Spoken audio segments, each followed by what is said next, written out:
राम राम जी सारा ने मैं थारी गिला प्रीति कोत और फिलहाल हम जींद में मौजूद। हाँ देखो मेरे साथ में है रविंदर ढुल जी मौजूद है। देखो कुछ दिनों पहले एक वीडियो थी जो बहुत वायरल हुई थी कंडक्टर की और ड्राइवर की, इंस्टाग्राम के थ्रू जो लड़की एक बेट चढ़ी है तो उसकी ज़िंदगी और इज्जत दोनों बचाई थी। तो वैसा एक मामला है जो दिल्ली पुलिस के जवान के साथ होता है और वह भी जो एक लड़की की इज्जत और जान बचाते हैं जो फेसबुक की बेट चढ़ा है। तो बात करेंगे रविंदर जी से। नमस्कार जी। नमस्कार जी। तो सर आपकी वीडियो वायरल हो रही है कि आपने एक लड़की की इज्जत और जान बचाई, तो पूरा मामला कैसे क्या है एक बार बताओ अपने दर्शकों में। पूरा मामला ये है जी, ड्यूटी ऑफ होने के बाद मैं घर आने के लिए हमारे नियर बाई रेलवे स्टेशन लगता है शकुर बस्ती। हम शकुर बस्ती जैसे ही आते हैं तो वहाँ भीड़ बहुत काफ़ी थी और उस दिन सभी गाड़ियाँ अपने निर्धारित समय से लेट चल रही थी। हमारे पास जर्नल का टिकट होता है ऑलरेडी। उसके बाद में हमने टीटी साहब से पूछा, मैं सर स्टाफ से ही अगर जगह है तो हम एसी में चढ़ जाएँ, तो बोले चलो कोई बात नहीं चढ़ जाए। उसके बाद क्या होता है कि उसी ट्रेन में एक लड़की अपने घर से निकल गए और नई दिल्ली रेलवे स्टेशन पहुंच जाती है। घर से वो मुंबई का उसके ये फेसबुक आईडी ने ऐसा दिमाग ख़राब कर रखा है, बच्चों का माइंड वॉश कर रखा है। उसके मुंबई का जुनून था। उस दिन वो गाड़ी लेट होने के कारण मुंबई वाली ट्रेन आने की बजाय 14,623 पतालकोट एक्सप्रेस जो पंजाब में जाती है वो ट्रेन उस ट्रैक पर आती है और वो लड़की गलती से उसके अंदर चढ़ जाती है। उसके बाद में क्या होता है कि रेल के अंदर एक अटेंडेंट होता है 4th क्लास, वो टेंडर पे होते हैं, वो सरकारी नहीं होते। उसने लड़की से पूछा कहाँ जाओगे, तो लड़की ने बताया कि मैं मुंबई जाऊंगी। तब उसके मन में पाप आया तो उसने ये बोला कि ठीक है, ये ट्रेन तो पंजाब में जा रही है और मैं आपको 2 दिन बाद मुंबई छोड़ दूंगा, मैं आपको अपने घर ले चलूँगा। तब लड़की उसके बकावे में आ गई। एक बेटिया तो उसको मुंबई बुला रहा है और एक बेटिया वहाँ उसकी ज़िंदगी नरक बनाने के लिए पहले से मौजूद है। उसके बकावे में आके लड़की ट्रेन के अंदर बैठ जाती है। उसके बाद क्या होता है कि जैसे ही टीटी टिकट चेक करने के लिए आता है तो वो उससे गुड़िया से पूछता है कहाँ जाओगे। उससे पहले वो अटेंडेंट कहता है कि मैं तो क्या नाम वो ये मेरी रिश्तेदार है। तब टीटी ने कोई गौर नहीं किया। थोड़ी देर बाद उस लड़की से पूछता है बेटा कहाँ जाओगे, तो उस लड़की ने बताया मुंबई जाऊँगी। तब उसके डाउट हुआ भाई ट्रेन तो ये पंजाब साइड जा रही है और ये मुंबई की है। तब उसने हमारे पास आकर बोला भाई साहब एक डाउटफुल है, एक बार आकर आप बातचीत करो। तब हमने वहाँ जाकर पूछताछ की। पहले हमने अटेंडेंट से बात की, माँ भाई आप कौन हो। ले जी मैं तो यहाँ कोच के अंदर अटेंडेंट हूँ। तो मैं ये कौन है। स्टार्टिंग में उसने बोला कि मेरी रिश्तेदार है। मैं ये तो कह रही है कि मुंबई जाऊँगी, आप रिश्तेदार बता रहे हो। तो काफ़ी सख्ताई के बाद पूछताछ करने उसने बताया जी मेरी तो नींद ख़राब हो गई थी और ये तो मुंबई जा रही थी, मैंने बोल दिया कि मेरे साथ मेरे घर पर चल। तब उस लड़की से हमने वहाँ महिला स्टाफ था जो रेलवे का ही, उनकी मदद से पूछताछ की। तो लड़की ने बताया कि मैं तो घर से आई हूँ मुंबई जाने के लिए। मैं मुंबई किससे मिलने जा रहे हो। नहीं मैं तो बस फेसबुक पे अपने मेरा जुनून सवार था, मैं तो मुंबई जाऊँगी। तब हमने उसे नाम पूछा, उसने नाम बताया, लेकिन घर वालों का कोई स्टार्टिंग में उसने मोबाइल नंबर वगैरह कुछ नहीं बताया। तब थोड़ी सख्ताई से पूछने पर उसने उसका एड्रेस बताया, पीतमपुरा का इलाके का उसने एड्रेस बताया। तब जाके मैंने 4 साल मेरी पोस्टिंग रही पीतमपुरा में। मैंने अपने साथियों से संपर्क किया, हेड कांस्टेबल बलजीत है वहाँ, मैंने उनसे संपर्क किया। तो मैंने उसको बोला भाई एक ऐसे ऐसे एड्रेस है। तो वो बोले यार क्या बात होगी माँ, एक ऐसे ऐसे लड़की एक गलत कदम उठाने जा रही है, ये मैटर।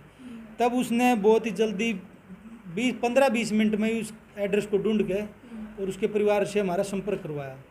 तो उसने पूछा भाई आपकी लड़की कहाँ है। तब उसने देखा भाई आपकी लड़की कहाँ। लड़की लगभग 2-2.5 घंटे हुए थे घर से निकले हुए। तब उसने हमारे से उस लड़की ने के परिवार वाले ने हमारे से बात की, उसके भाई से लड़की की बात करवाई। तब लड़की ने बात करने के बाद उसके परिवार से मैंने बात की तो वो बोले कि हमारी लड़की है, ये उसका भाई बोला भाई मेरी सिस्टर है। माँ भैया आप कोई दिक्कत नहीं है। तब तक ट्रेन सांपला क्रॉस कर चुकी थी। उसके बाद में हमने जीआरपी रोहतक की मदद से अटेंडेंट को और लड़की को वहाँ जीआरपी के अंदर अपने उसमें ले लिया। उसका भाई लगभग 3.5-4 घंटे बाद वहाँ आता है। उसके बाद में वहाँ जीआरपी स्टाफ के सहयोग से लड़की को सेफ रखा और प्रॉपर आईडी चेक करने के बाद हमने लड़की को उसके हैंड ओवर किया। लेकिन परिवार की इज्जत को देखते हुए बाई नेम कोई एफआईआर वगैरह नहीं करवाई, क्योंकि उसने ये बताया कि मेरी नींद तो अब ख़राब हुई है। वो तो बेटिया वो अटेंडेंट था आपने बताया, वो कहाँ का था। वो रेलवे के अंदर था। वो तो वो रेल के अंदर था, वो पंजाब साइड का ही था। अच्छा। वो पंजाब का ही था वो अटेंडेंट। तो वो लड़की वहाँ की मुंबई की बजाय वहाँ उस बेटिए की भेंट चढ़ने जा रही थी। तो आज के टाइम में फेसबुक ने बच्चों का बेड़ा गर्क कर दिया, पेरेंट्स ने ध्यान देने की बहुत ज़रूरत है। तो जैसे आपने बताया कि लड़की है जो मुंबई जा रही थी, किसके पास जा रही थी, उसने कुछ बताया हो ऐसा कुछ? उसने तो यही कहा कि मैं तो फेसबुक पे अपने मुंबई का जुनून सवार है, लेकिन लड़की के पास फ़ोन नहीं था। तो आज का टाइम ये भी हो सकता है भाई बच्चा ट्यूशन पर जा रहा है या कहीं जा रहा है, किसी फ्रेंड से भी उसने फ्रेंड के फ़ोन से भी बात की हो, लेकिन उस टाइम उसके पास कोई बैग वगैरह नहीं था। वैसे पहनावे से अच्छे ख़ानदान परिवार की थी वो। स्टार्टिंग में तो उसने अनाथ ही बताया हमारे को, लेकिन पूछने पे हमने उसका प्रॉपर एड्रेस निकाला और सही सलामत उसके घर तक पहुंचाया। लेकिन फेसबुक आईडी पे तो देखने से मुंबई का ऐसे तो कोई जुनून सवार नहीं होगा, तो किसी न किसी के तो वो संपर्क में थी, उसका माइंड वॉश हो रखा था, बिल्कुल गुमसुम थी, किसी के साथ बात नहीं कर रही थी। तो फेसबुक की भेंट चढ़ने जा रही थी। उम्र की बात करी जाओ, देखो सर उस लड़की की जो उम्र कितनी थी? लड़की की उम्र लगभग 14-15 साल थी हमारे हिसाब से, लेकिन परिवार वालों ने बताया कि इसकी उम्र 16 साल है। कोई गुमशुदगी की रिपोर्ट वगैरह नहीं दर्ज करवा रखी? परिवार को तो पता ही नहीं था उस टाइम तक। परिवार तो अपने कितना टाइम हो गया था उसको गायब? लगभग 2-2.5 से 3 घंटे हुए थे। तब तक तो वो हमने उसके अटेंडेंट के चंगुल से हमने उस लड़की को अपने पास सही सलामत रख लिया था। तो ये 2-2.5 घंटे में तो ये सोचते हैं चलो ट्यूशन पर गई होगी या बच्चा कहीं दाएं बाएं किसी फ्रेंड के पास बैठी होगी। तो गुमशुदगी की रिपोर्ट तो तब ध्यान करते हैं भाई अब बच्चा कहाँ है। तो लेकिन पेरेंट्स ने, शहर में रहने वाले पेरेंट्स ने इसके प्रति थोड़ा सा वो अलर्ट रहना पड़ेगा। देखो गलती किसकी मानो आप इसमें? गलती तो देखो आज का टाइम इतना बिजी टाइम हो रहा है कि परिवार भी क्या करे, मजबूरी है, लेकिन पेरेंट्स ने ध्यान देना। परिवार अभी जो 16-17 साल की है, जो उस टाइम तक तो माँ बाप की जिम्मेवारी ज़्यादा है। बच्चा जब 10+2 के बाद कॉलेज लाइफ में जाता है तब तो बच्चे को सूझबूझ हो जाती है, लेकिन इस उम्र में तो पेरेंट्स की ज़्यादा जिम्मेवारी समझेंगे हम तो। देखो बहुत सारे ऐप चल रहे हैं जिसके थ्रू है जो बच्चे हैं जो बिगड़े हैं, उन ऐप पे देखो टिकटॉक था वो बैन भी हो गया था, और भी बहुत सारे ऐप हैं, तो उनके बारे में आप क्या कहना चाहिए? देखो टिकटॉक एक समाज में एक ऐसी बुराई फैल गई थी। टिकटॉक बंद हुआ, उससे पहले एक पबजी का गेम था, उसने में बच्चों ने काफ़ी सुसाइड वगैरह किए, वो भी बंद हो गया। लेकिन टिकटॉक होने के बाद में कुछ शांति सी हुई। तो लेकिन अब फेसबुक पे, इंस्टा पे परिवार की मजबूरी है, परिवार बच्चे को फ़ोन मजबूरी में दिलवाते हैं। पेरेंट्स अनपढ़ हैं तो बेचारे चेक नहीं कर पाते, लेकिन पेरेंट्स को किसी अपने से, किसी रिश्तेदार से या कोई कुनबे में किसी से पास पड़ोस में बच्चे का फ़ोन चेक कराना चाहिए, भाई बच्चा क्या कर रहा है। सरकार की एक अच्छी मुहिम चली हुई है टैब देने की हर बच्चे को, उसमें फेसबुक का कोई ऑप्शन नहीं है। तो बच्चे को टैब दिलाओ, फ़ोन मत दिलाओ। उसमें फेसबुक का आईडी नहीं बना सकते, उसमें कोई ऑप्शन ही नहीं है। तो आईडी बच्चा तब बनाएगा तो फ़ोन ही मत दो, बच्चे का काम स्कूल का काम आता है तो टैब में आएगा। तो सरकार की मुहिम तो कई चली हुई है, नशा मुक्ति की चली हुई है। देखो सर एक बात रुको, एक मिनट रुको। जैसे आपने बताया कि सरकार ने बहुत अच्छी मुहिम चला रखी, जैसे टैब दे रखा है स्कूल में बच्चों को। बहुत सारे बच्चे हैं जो उसका लॉक तोड़ ले हुए हैं, लेकिन फिर भी जो मतलब इस टाइम में ऐप चलते नहीं होंगे, फिर भी जो कुछ बच्चे चला ले हुए हैं, मास्टरमाइंड बच्चे हुए हैं। नहीं, उसका अभी ये इशू हुआ था, लेकिन सरकार ने अब उसका पासवर्ड का कर दिया। अगर पासवर्ड कोई तोड़ता है तो वो टैब ही काम करना बंद कर देगी। हम इसमें सरकार का कोई दोष नहीं बता सकते। सरकार की एक अच्छी पहल है ये कि बच्चे इस फेसबुक से, इंस्टा से बचने का एक अच्छा जरिया है कि उसमें एक ऐसा लॉक है, अगर बच्चा लॉक तोड़ेगा तो पेरेंट्स के पास और टीचर के पास उसका ऑलरेडी OTP मैसेज वगैरह सब आता है। जैसे ऑनलाइन वर्क हुआ बच्चा का, जो होमवर्क है उसमें आप सही मानोगे गलत? ये देखो कई बार क्या होता है, ऑनलाइन वर्क हुआ तो फ़ोन भी यूज होगा सर? फ़ोन यूज होता है, लेकिन स्कूल का फ़ोन है ना, पेरेंट्स के पास होना ज़रूरी है।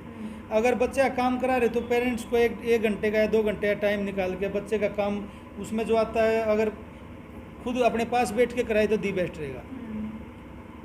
देखो कई बहुत सारे बच्चे हैं जो हॉस्टल में भी रहे हैं, हॉस्टल का नाम लेते हैं लेकिन रहते हो कहीं और हो। माँ बाप ने ना फ्रेंड बन के अगर बच्चे के साथ बात करेगा ना तो बच्चा गलत कदम नहीं उठाएगा, सख्ताई से नहीं, उसको प्यार से एक फ्रेंड के नाते अगर उसको समझाएंगे अच्छाई बुराई। जैसे छोटा बच्चा होता है हमारे घर पे, उसको बच्चे को, लड़की है या लड़का, उसको बैड टच गुड टच का पता होना चाहिए। भाई स्कूल में आपके साथ अगर ये टचिंग होती थी, ये बैड टच है, ये गुड टच है, तो उसकी भी नॉलेज पेरेंट्स ने अगर आगे बढ़ के आना पड़ेगा।